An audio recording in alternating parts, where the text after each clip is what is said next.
বড় খবর, ভারতবাসীদের জন্য এবার ভারত সরকার চালু করতে চলেছে নাগরিকত্ব কার্ড। আপনি যে ভারতের নাগরিক সেটা বোঝানোর জন্য আপনাদেরকে একটি করে কার্ড কিন্তু দেয়া হবে ভারত সরকারের তরফ থেকে।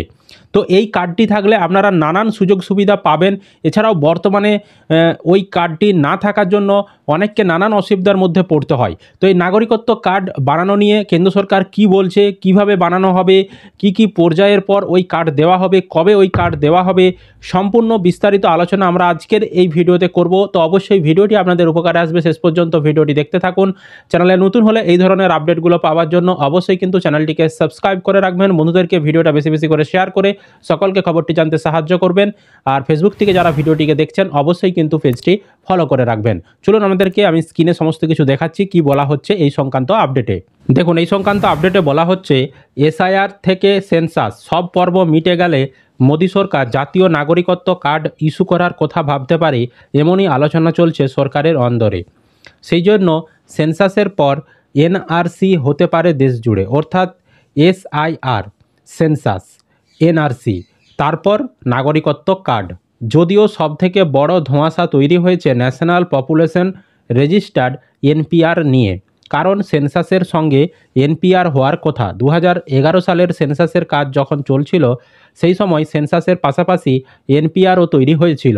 2018 সালে যখন 2021 সালের সেন্সাসের ঘোষণা হয়েছিল সেই সময়ও সরকারি বিজ্ঞপ্তিতে ছিল এনপিআরের কথা, কিন্তু এনপিআর নিয়ে প্রবল আপত্তি করে বিরোধী দলগুলি। আর তারপরই কোভিডকাল চলে আসে, সেন্সাস ক্রমেই পিছিয়ে যায়। 2025 সালের জুন মাসে যখন সেন্সাসের বিজ্ঞপ্তি ও সূচি প্রকাশিত হয় তখন সবসময় সারণী দেওয়া হলেও এনপিআর প্রসঙ্গে কিছু বলা হয়নি। আর তাই প্রশ্ন উঠছে, এনপিআর কি তাহলে সেন্সাসের পরে হবে? কিন্তু সরকারি সূত্রের খবর, মোদী সরকার যেহেতু মনে করে ভারতের কোনো নির্দিষ্ট নাগরিকত্ব কার্ড নেই, তাই ন্যাশনাল সিটিজেন্স কার্ড সরকার ইস্যু করবে। 2029 সালের ভোটের আগেই এই নাগরিকত্ব কার্ড বৈধ নাগরিকদের দেওয়ার কথা ভাবা হচ্ছে। সম্প্রতি লোকসভার কেন্দ্রীয় স্বরাষ্ট্রমন্ত্রক এরকম আভাসও দিয়েছে। মন্ত্রকের রাষ্ট্রমন্ত্রী বান্দি সঞ্জয় কুমার বলেছিলেন, 1955 সালের সিটিজেনশিপ আইনের 2004 সালের সংশোধনীতে কেন্দ্রীয় সরকারকে অধিকার দেওয়া হয়েছে যে নাগরিকদের নথিভুক্তিকরণ করতেই হবে এবং নাগরিকত্ব কার্ডও ইস্যু করতে হবে। এই আইন ছাড়াও citizenship rules, registration of citizens and issue of national identity card 2003-এর বিধিতে বলা হয়েছে, এনআরসির মধ্যে যে নাগরিকদের নাম নথিভুক্ত থাকবে তাদের নাগরিকত্ব কার্ড দিতে হবে। সুতরাং এই আইন ও রুলসকে সামনে রেখেই সরকার অগ্রসর হচ্ছে। এসআইআরের পর সেন্সাস সমাপ্ত হবে। 2027 সালের মার্চ মাসে সেন্সাসের চূড়ান্ত তালিকা প্রকাশিত হবে। তারপরই এসআইআর ও সেন্সাসের তথ্যকে ম্যাচিং করিয়েই এনআরসি হতে পারে, অর্থাৎ 3 ধাপে যাচাই করে নাগরিকত্ব বাছাই প্রক্রিয়া সম্পূর্ণ করে প্রদান করা হবে নাগরিকত্ব কার্ড। কিন্তু সেক্ষেত্রে এনপিআর আগে আবশ্যক।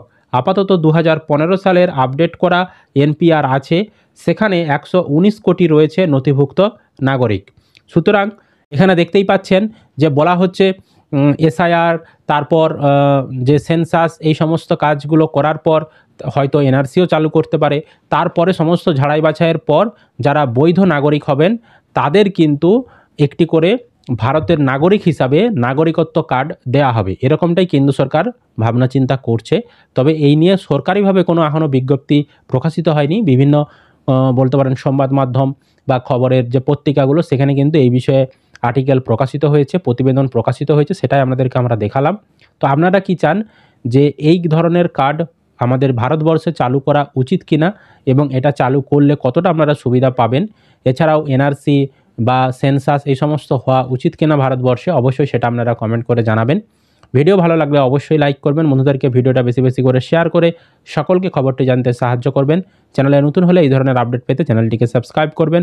ফেসবুক থেকে যারা ভিডিওটিকে দেখছেন অবশ্যই কিন্তু পেজটি ফলো করে রাখতে ভুলবেন না।